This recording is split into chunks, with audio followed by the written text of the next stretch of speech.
हमारे देश के अंदर एक बहुत बड़े ऋषि हुए, तत्व को जानने वाले तत्ववेत्ता, जिनका नाम था याज्ञवल्क्य।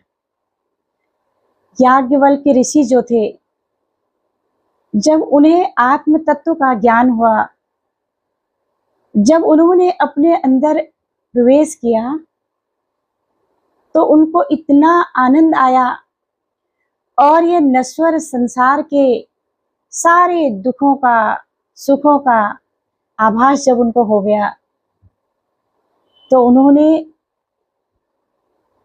ये प्रण किया कि जब मुझे इतनी शांति मिलती है, जब मुझे इतना अखंड सुख की प्राप्ति हो रही है, तो क्यों न मैं इसका प्रचार और प्रसार करूं। और वो अपने ग्रह को त्याग करके देश विदेशों में जा करके वो आत्मज्ञान की चर्चा करने लगे, लोगों को बताने लगे।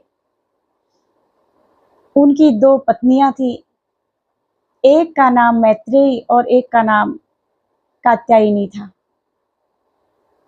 उन्होंने सोचा कि जाने से पहले जो मेरे पास में जो भी धन है, मैं इस धन को अपनी दोनों पत्नियों में मैं बांट देता हूँ, ताकि मेरे जाने के बाद ये आपस में धन के कारण लड़ाई न करें, झगड़ा न करें। तो उन्होंने दोनों पत्नियों को बुलाया और कहा कि अब मैं जो है परमपिता परमात्मा की प्राप्ति के लिए, उस अखंड सुख को बांटने के लिए मैं इस ज्ञान का प्रचार और प्रसार करूंगा। तो मैत्रेयी ने कहा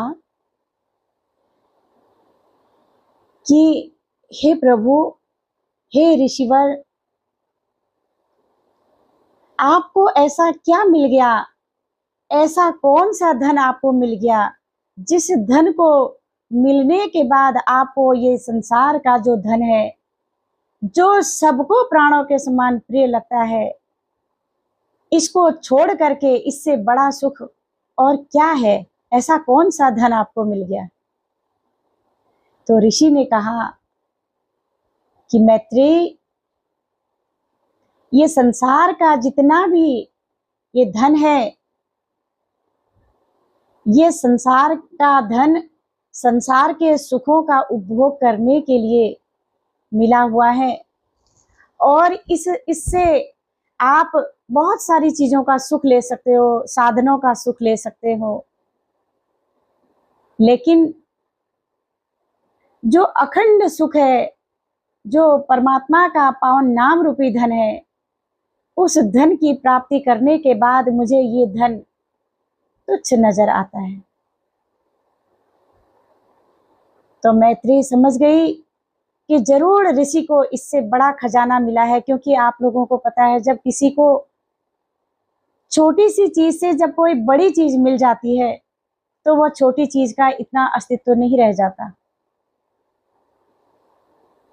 तो मैत्रेयी समझ गई कि ऋषि को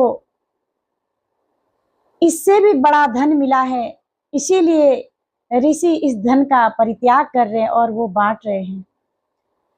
तो ऋषि सुनाते गए और मैत्रेयी सुनती गई। मैत्रेयी कहती है कि हे ऋषिवर,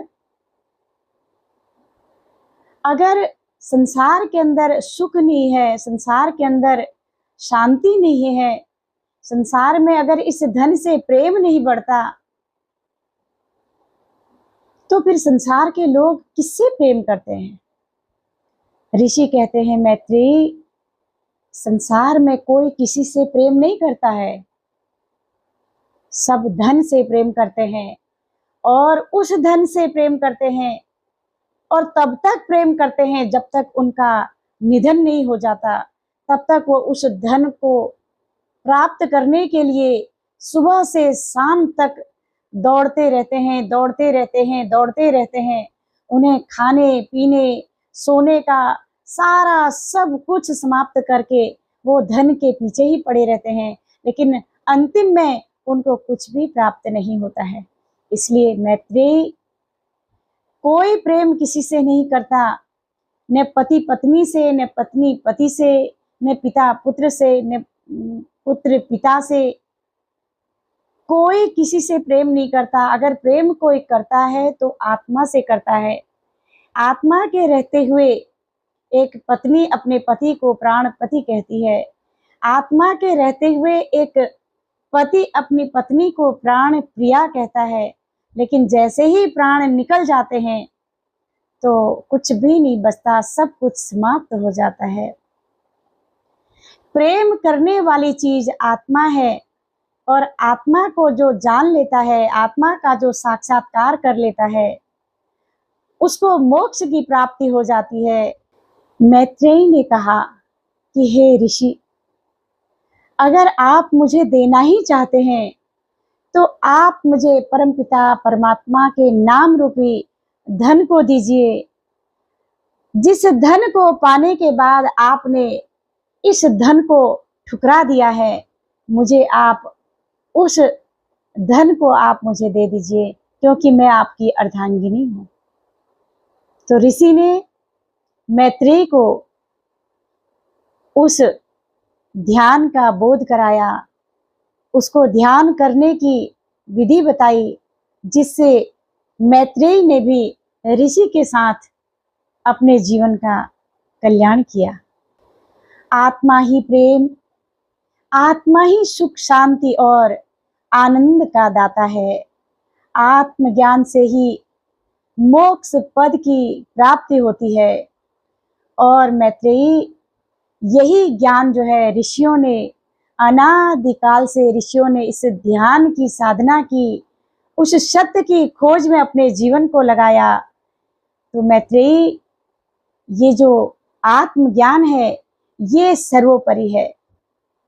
महर्षि याज्ञवल्क्य की आत्म चर्चा को सुन करके मैत्रेयी ने उनसे क्रियात्मक रूप से उस ध्यान का साक्षात्कार किया, उस आत्मज्ञान को अंगीकार किया, उसको स्वीकार किया और ऋषि से कहा कि हे ऋषिवर, आप अकेले नहीं जाएंगे ध्यान करने के लिए, मैं भी आपके साथ चलूंगी।